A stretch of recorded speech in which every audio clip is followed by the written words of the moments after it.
بسم اللہ الرحمن الرحیم۔ بسم اللہ الرحمن الرحیم۔ السلام علیکم عزیز طلبہ کرام، امید ہے آپ حضرات خیریت سے ہوں گے۔ آج ہمارا صحیح مسلم کا سبق نمبر 219 ہے، جس کا عنوان ہے باب خصال الفطرہ۔ آگے بڑھنے سے پہلے خلاصہ جات کو ایک نظر دیکھ لیں۔ وبه قال حدثني ابو الطاهر وحرملة بن يحيى قال اخبرنا ابن وهب قال اخبرني يونس عن ابن شهاب عن سعيد بن المسيب عن ابي هريرة رضي الله عنه عن رسول الله صلى الله عليه وسلم انه قال الفطرة خمس: الاختتان والاستحداد وقص الشارب وتقليم الاظفار ونطف الابط۔ حضرت ابو ہریرہ رضی اللہ عنہ سے روایت ہے کہ نبی پاک صلی اللہ علیہ وسلم نے ارشاد فرمایا، فطرت 5 چیزوں کا نام ہے: ختنہ کروانا، منہ زیر ناف کو صاف کرنا، مونچھوں کو کاٹنا، ناخنوں کو کاٹنا اور بغل کے بالوں کو نوچنا۔ اس اسناد کے رجال 7 ہیں۔ پہلے ہیں ابو الطاہر احمد بن عمرو بن عبداللہ بن عمرو بن سرح المصری ثقۃ۔ دوسرے ہیں حرملہ بن یحییٰ بن حرملہ التجیبی۔ تیسرے ہیں ابن وہب جن کا نام ہے عبداللہ بن وہب بن مسلم القرشی ثقۃ فقیہ حافظ عابد۔ چوتھے ہیں یونس بن یزید بن ابی النجاد الاموی ثقۃ ثبت۔ بقیہ حضرات کا تذکرہ سابقہ سبق میں گزر چکا ہے۔ وبه قال حدثنا يحيى بن يحيى وقتيبة بن سعيد كلاهما عن جعفر قال يحيى أخبرنا جعفر بن سليمان عن أبي عمران الجوني عن أنس بن مالك رضي الله عنه قال أنس وقت لنا في قص الشارب وتقليم الأظفار ونطف الإبط وحلق العانة ألا نترك أكثر من 40 ليلة۔ حضرت انس رضی اللہ عنہ ارشاد فرماتے ہیں کہ ہمارے لیے مونچھوں کے کترنے، ناخنوں کے کاٹنے، بغل کے بالوں کو نوچنے اور منہ زیر ناف کے حلق کرنے کے لیے وقت مقرر کیا گیا ہے کہ ہم ان کو 40 راتوں سے زیادہ نہ چھوڑیں۔ اس اسناد کے رجال 5 ہیں۔ پہلے ہیں یحییٰ بن یحییٰ التمیمی، دوسرے ہیں قتیبہ بن سعید الثقفی، تیسرے ہیں جعفر بن سلیمان الضبعی اور چوتھے ہیں ابو عمران الجونی جن کا نام ہے عبد الملک بن حبیب الازدی۔ پانچویں ہیں حضرت انس بن مالک بن نضر الانصاری الخزرجی رضی اللہ عنہ، مشہور صحابی ہیں جو آپ علیہ السلام کے خادم رہے۔ 92 یا 93 ہجری کے اندر ان کی وفات ہوئی۔ اس وقت یہ 100 سال سے متجاوز تھے۔ یہاں اس اسناد کے لطائف کو ذکر کیا جا رہا ہے۔ یہ امام مسلم رحمۃ اللہ علیہ کی رباعیات میں سے ہے اور اس کے رجال ستہ کے رجال ہیں اور اس میں بصری راویوں کا تسلسل ہے اور اس میں صحابی حضرت انس بن مالک رضی اللہ عنہ مکثرین 7 میں سے ایک ہیں جنہوں نے 2286 احادیث روایت کی ہیں۔ بصرہ میں صحابہ کرام میں سے سب سے آخر میں انہوں نے وفات پائی۔ معمر صحابہ میں سے ہیں، 100 سال سے متجاوز ان کی عمر تھی۔ اس حدیث میں جسمانی صفائی، خاص طور پر بالوں کی صفائی میں 40 دن کی مہلت زیادہ سے زیادہ حد مقرر کی گئی ہے۔ امام قرطبی رحمہ اللہ فرماتے ہیں کہ 40 دن کی تحدید اس لیے ہے تاکہ اس سے زیادہ تاخیر نہ ہو، لیکن اس کا مطلب یہ نہیں کہ درمیان میں صفائی نہ کی جائے، بلکہ اگر ضرورت ہو تو ہر جمعہ کو صفائی کرنا صرف جائز ہی نہیں بلکہ بہتر ہے۔ امام نووی رحمہ اللہ کی رائے ہے کہ صفائی کا وقت حالات اور افراد کے اعتبار سے مختلف ہو سکتا ہے اور اصل معیار ضرورت ہے، یعنی جب صفائی کی حاجت محسوس ہو تب کر لینی چاہیے۔ مصنف رحمہ اللہ کی ذاتی رائے یہ ہے کہ جمعہ کے دن صفائی سے منع نہیں کیا جا سکتا کیونکہ جمعے کے دن صفائی اور طہارت کی تاکید موجود ہے۔ در مختار میں بھی یہی ذکر ہے کہ جمعے کا دن صفائی کے لیے افضل ہے۔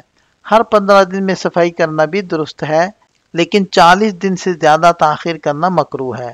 اس سے واضح ہوتا ہے کہ صفائی کا معمول حالات، ضرورت اور وقت کی مناسبت سے ہونا چاہیے اور جمعے کا دن اس کے لیے بہترین موقع ہے۔ اس حدیث کو روایت کرنے میں امام مسلم رحمۃ اللہ علیہ متفرد ہیں اور دیگر ائمہ حدیث نے بھی اپنی اپنی کتابوں کے اندر اس حدیث کو ذکر کیا ہے، جس کی تفصیل یہاں موجود ہے۔ یہاں سے اس حدیث کے فوائد کو ذکر کیا جا رہا ہے۔ اس فقہی نقطے سے معلوم ہوتا ہے کہ شریعت نے جسمانی صفائی خصوصاً ناخن، بغل اور زیر ناف بالوں کی صفائی کے لیے 40 دن کی حد مقرر کی ہے۔ اس سے شرعی طور پر صفائی کی اہمیت اور اس کی باقاعدگی پر زور واضح ہوتا ہے۔ اس تحدید کا مطلب یہ ہے کہ انسان کو اجازت ہے کہ وہ ان امور میں 40 دن تک مؤخر کر سکتا ہے، لیکن اس سے زیادہ تاخیر کرنا جائز نہیں۔ البتہ اگر کسی کو 40 دن سے پہلے صفائی کی ضرورت محسوس ہو، مثلا ناخن بڑھ جائیں یا بدن میں بو پیدا ہو جائے، تو وہ بلا تردد صفائی کر سکتا ہے اور اسے 40 دن مکمل ہونے کا انتظار نہیں کرنا چاہیے۔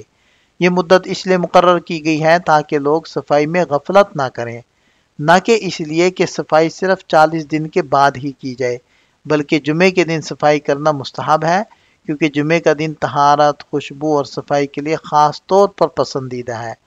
اس لیے ہر جمعے کو بدن کی صفائی کا جائزہ لینا اور ضرورت کے مطابق صفائی کرنا سنت کے مطابق ہے۔ یہ اصول ہمیں صفائی کے معاملے میں اعتدال، باقاعدگی اور حالات کے مطابق عمل کی ترغیب دیتا ہے، اور اس بات کی یاد دہانی بھی ہے کہ شریعت ظاہری طہارت کو روحانی پاکیزگی کا ذریعہ قرار دیتی ہے۔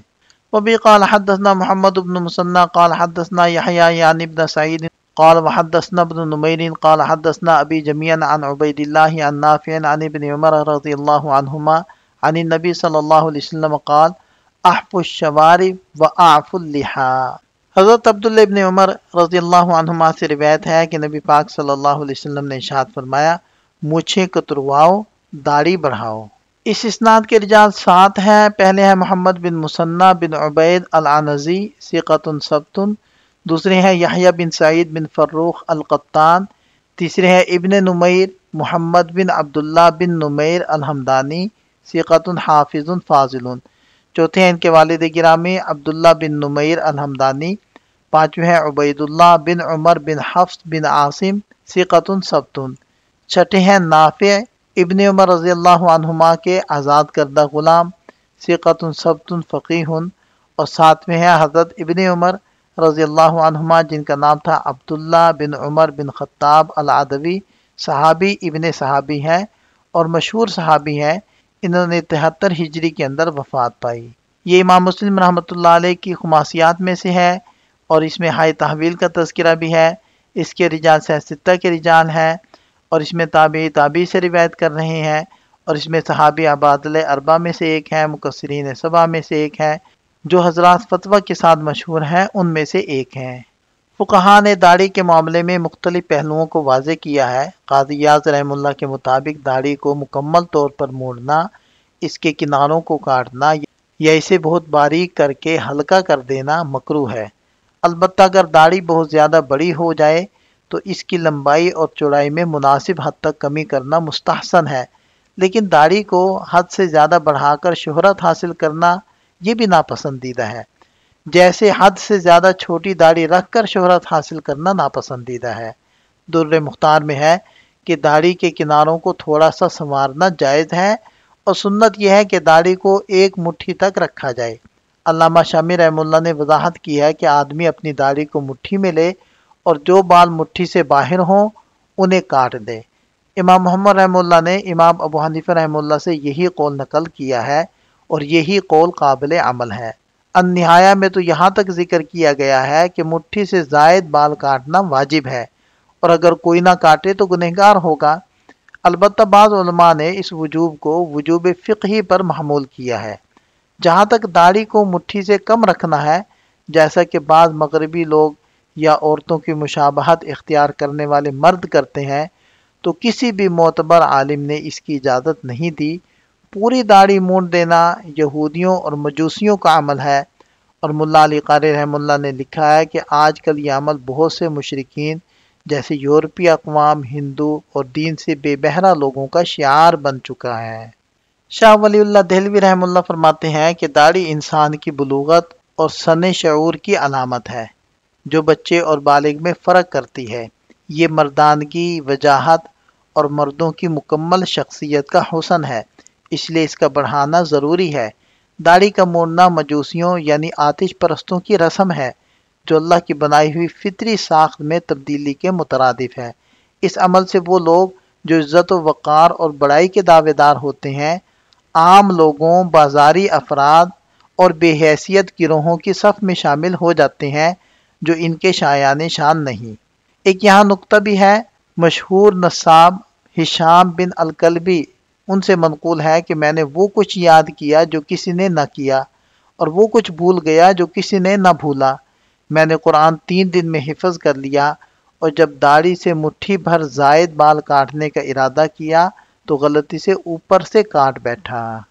یہ حدیث متفق علیہ ہے، اور دیگر ائمہ حدیث نے بھی اپنی اپنی کتابوں کے اندر اس حدیث کو ذکر کیا ہے، جس کی تفصیل یہاں موجود ہے۔